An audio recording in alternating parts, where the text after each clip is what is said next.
welcome to our final video in our Hope for the Holidays series. We hope you've been following along. We're going to talk today about the power of reading. We're going to talk a little bit about why it's good for you, and then I want you to stay tuned for some book recommendations, specifically ones you can read to children about grieving. Okay, let's go. Reading has been shown to put our bodies into a state similar to meditation. Even reading regularly for 20 minutes a day can help you sleep better. You'll have lower stress levels, higher self-esteem, and lower rates of depression than non-readers. So here's your challenge for January or for the new year. Read for 20 minutes a day.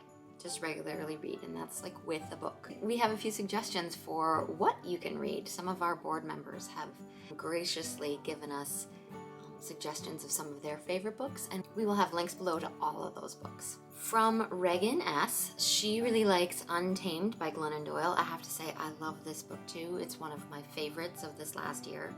It's really good series of small essays. She also likes Where the Crawdads Sing by Delia Owens, which is not a self-help book at all, but a great story about survival and nature. She likes A Cold Day in the Sun by Sarah Byron. I hope I'm saying that right. She is a Minnesota author. It's young adult fiction, and it talks a lot about hockey and Minnesota, and specifically northern Minnesota, so that's kind of fun if that's something you're into. Okay, now I have some suggestions from Carly, and some of these books come with some warnings to them. So this first book deals with terminal illness and grief. It's called When Breath Becomes Air by Paul, and I hope I'm saying this one right, Kalanithi. And she says, this book really captures your soul as you go on this journey with Paul, and he talks about his battle with cancer. It makes you ponder about what's truly important in your life. The next book she suggests is All the Ugly and Wonderful Things by Bryn Greenwood. This book talks about drug abuse, mental disorders, PTSD, and trauma. Carly says love conquers all in this book.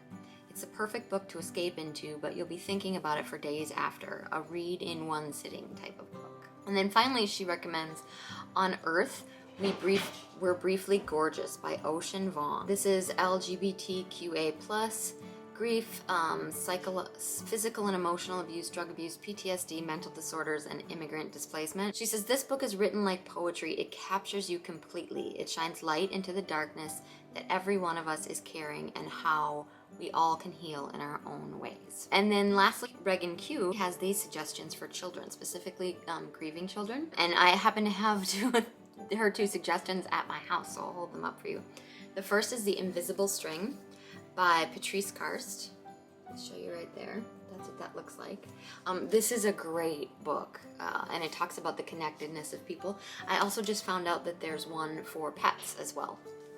And then the second one is Wherever You Are, My Love Will Find You by Nancy Tillman.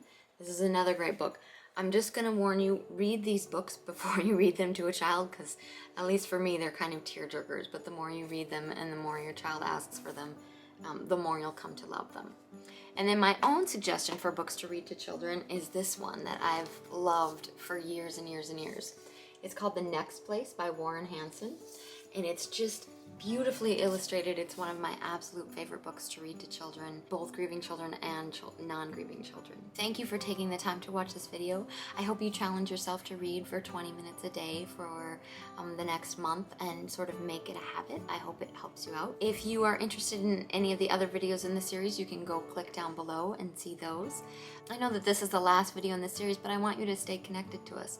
So if you go to www.childrensgriefconnection.com, you can see all the things that we've got coming up for the rest of this year and learn more about us and our programs. And if you're interested in seeing more videos from us when we produce them, go ahead and click subscribe to this video.